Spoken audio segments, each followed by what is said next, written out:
Guys, welcome back to the channel. Today we're going to be talking about sacrifice, and it may not be the type of sacrifice that you're thinking of. Hard work, early mornings, late nights. That's not the type of sacrifice that we're talking about that's going to give you a quantum leap, that's going to transcend into the next version of reality. What I'm talking about today is sacrificing the mindset that you've always had so that you can make room for the mindset that you need. First and foremost, understand that we are animals. Our animal brain wants to keep us alive. And because we have evolved so quickly in the cosmos of time, from hunter-gatherers to modern humans, our brain has not caught up with getting rid of the fight or flight response that overall doesn't serve us. We haven't yet changed our diets. Even though we've been eating grains for 6,000 years, we still can't digest them properly. So in the cosmos of time, things take a long time to change and evolve. And we're still operating with these reptilian brains that want to keep you alive, keep you safe, and anything unknown is automatically going to trigger a stress response. So the type of sacrifice that I'm asking you to make is to sacrifice that part of your reptilian brain whenever it comes up. Whenever it comes up, you just address that this is not of me. This is my very old wiring that comes from the ancestors very, very long ago. And the sacrifice that we need to be making is instead choosing to operate in the realm of the divine. In chapter 5 of As a Man Thinketh by James Allen, it says here that a man's worldly success will be in the measure that he sacrifices his confused animal thoughts and fixes his mind on the development of his plans and the strengthening of his resolution and self-reliance. When we think about people on different levels of life, they have virtually the same body and the same brain. The only difference is on the frequency that they're thinking on. And if you think in terms of frequency, in order for anything to manifest, it has to be in vibrational alignment with that thing. So for someone to be at a higher level of consciousness, they're automatically on a higher vibration. For them, they are choosing to have more of their conscious effort aligned with their spiritual DNA, with their higher self. Whereas the people that are on lower levels of consciousness and usually lower economic levels, lower levels of performance, they're always thinking of doubt, worry, fear. In turn, those people usually have more poverty, more crime, more deceit, and trying to cheat their way into the system, the people that are looking for get-rich-quick schemes. But on the other side of the equation is, again, the people that are operating more in alignment with their higher self. They're more tapped in to their spiritual DNA and knowing that for them, they have a desire to create value. They want to share truth. They want to always be in a state of feeling good. And there's absolute abundance available to them. So there's two complete opposite ways of thinking. There's the animalistic way that thinks you need to force your way into everything. Then you have crime. And then there's the opposite end, which is pure abundance, operating within the realm of the divine. The spiritual DNA is perfect, tapped in to the all-knowing intelligence that governs us all. So when we ask ourselves, what's the sacrifice that we need to make?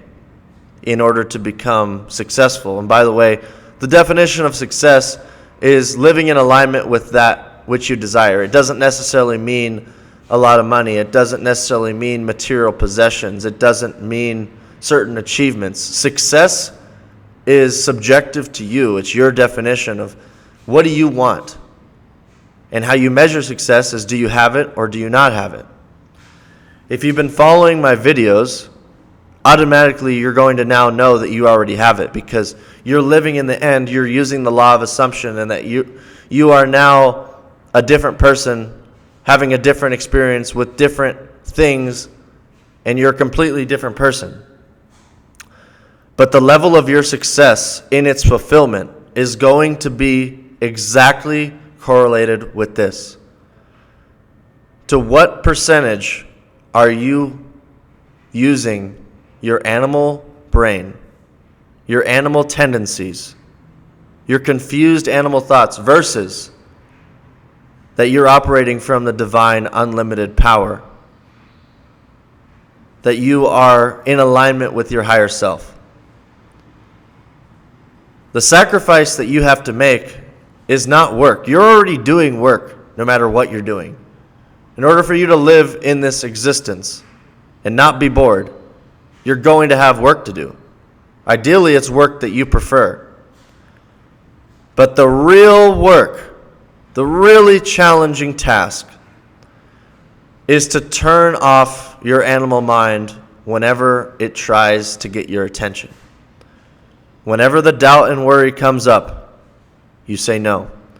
Whenever there's something in your three-dimensional reality that the programming that you've always had in your life will show me the exterior result to prove that you are this person that you say you are. Because you might tell yourself all day long, I am rich, I am abundant, I am in a great financial position. And then as soon as the three-dimensional world shows you your bank account, or it shows you the mail that you've gotten for bills, and you might start to have stress creep up, fear, doubt, worry, these negative emotions, that's what you have to sacrifice. You have to get rid of those, because as long as you entertain those thoughts and those emotions, you will still continually be there. Your reality is what you believe it to be. If you believe things to be true, that's what your reality will be, and you will get more of that. The sacrifice is in, once you fix your mind on wanting to be a certain person and having a specific reality, certain things, certain people, you have to become a full-time actor, a professional actor deserving of a Grammy, that everything you think, say, and do is exactly in alignment with this reality, with this person. And you have to sacrifice your entire way of being, your teachings, your habits, everything you've ever known. You have to get rid of it. But it's such a worthy sacrifice, because you know you don't even want to be that person. It's just you've always been that person, but that person is not you. Your higher self is always for higher expansion and fuller expression.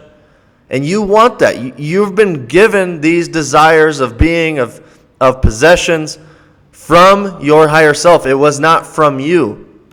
And it's giving you these desires because these desires represent an opportunity for your soul to expand and to fulfill a greater character and awareness. So the sacrifice that we have to make is in abandoning completely that past self and only operating within your divine perfection, living in alignment with your higher self at all times. And ask yourself the question, what would my higher self be doing? What would he or she be doing if he already had this desire? If this was already his existence, how would he be acting right now? How would he be thinking? And begin to ask yourself that question frequently. And if your thoughts, your actions, your beliefs, your habits are not matching with that, you know what you need to sacrifice. You know what you need to get rid of, and everything needs to be sacrificed so that it is in alignment with that higher self. In order for your new self to be born, your old self has to die. And to a lot of people, that's scary. And the sad thing is a lot of people, probably most people, let fear talk them out of their dreams. They feel so held down knowing that things have been the way that they've always been. And the minute they try to make a change, the paradigm is going to pull you back. The paradigm is going to try to convince you to be who you've always been. And it is a bitch. Like, it is actually really, really challenging to go ahead. But every time the paradigm tries to pull you back, you say, no way. No way. This is who I am going to be. And you bring the discipline back in. The discipline to selectively choose your thoughts and emotions at all times. To be the spiritual farmer, the spiritual gardener. To be in control of your mind and what you permit it to think about. Because everything you think about, in turn, you will get. So that's the sacrifice, is will you take the journey to become a spiritual gardener and take on the responsibility to always oversee your mind and to water it with the water that builds it and not bring weeds into your garden that destroys it. That's the sacrifice. That's what all these people have done. That's what I did when I moved into this penthouse. It was very uncomfortable. The paradigm didn't want me to do it. It wanted to pull me back. It wanted me to be how I'd always been. But my higher self wanted it for higher expression and fuller expansion. And I listened to it. And now, all of the things that I have are things that I had once visualized. But when I think about myself and someone I know that doesn't have the same consciousness, is on a lot lower level than me, what's the difference? The only difference is the way we think, what we expect, and the habits that we have. You see, this other guy, he works hard. He probably works harder than I do in a lot of ways, because he works for someone else, and he's kind of required to work hard and be monitored on how hard he's working. For me, I have to have the self-discipline to get myself to do the things that I need to do for my mission, for my project, for my business. Well, he has a certain amount of money that he's expected to have. When he looks at his bank account, he looks and expects to see a certain amount. And then there's me. I also have a certain amount that I expect to see. But that amount is totally different. A big amount of money to him is a little amount of money to me. And it's all based on how we see the world. But the thing is I had to go through hell.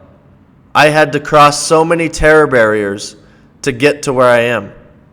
I had to do so many things that most people would never dream of doing because it's so uncomfortable and it terrifies them. And he hasn't done that. And he may never will. But his success is determined by his sacrifice. Is he willing to sacrifice the thoughts that he's always had? The expectations that he's had? The giving in to the doubt, the worry, and the matrix programming?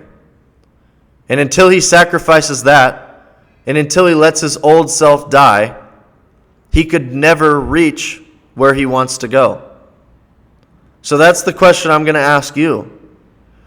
Are you willing to sacrifice your old life, the life that you have right now that you don't prefer, that you know that you want better things? Are you willing to sacrifice it and let it go?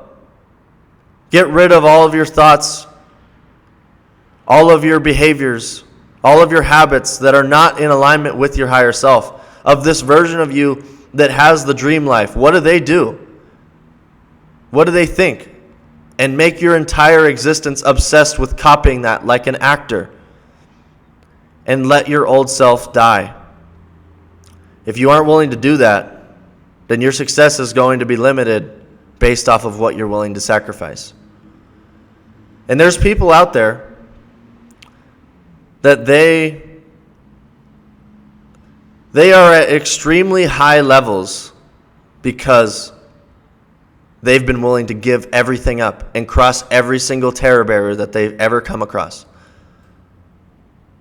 But here you are in a position you don't even like, and you're afraid to give it up. You're afraid to lose it. It isn't going to get any worse. You're already in a position that you don't prefer. So by definition, it could only get better. But you have to be willing to give up your animalistic thoughts, the habits of thinking and being and behaving as you always have, and be in 100% alignment with the person that you desire to become. And then, as you have your thoughts, behaviors, and actions matching and on the same vibrational frequency as your desire, you're going to watch yourself elevate. It has to happen. It absolutely has to happen because you're now thinking on the same frequency of your desire, and you're not going to have any vibrational alignment, nothing to do with this past self. You're gonna look back in a few months and you're gonna think, how did I ever think that way? How was that ever my way of being? If you're growing, and you're either growing or you're dying, there is no staying the same. If you're growing, you're going to look back on your past self and think, wow, was that really me? I can't even recognize this guy. It's just crazy to think that I thought that way.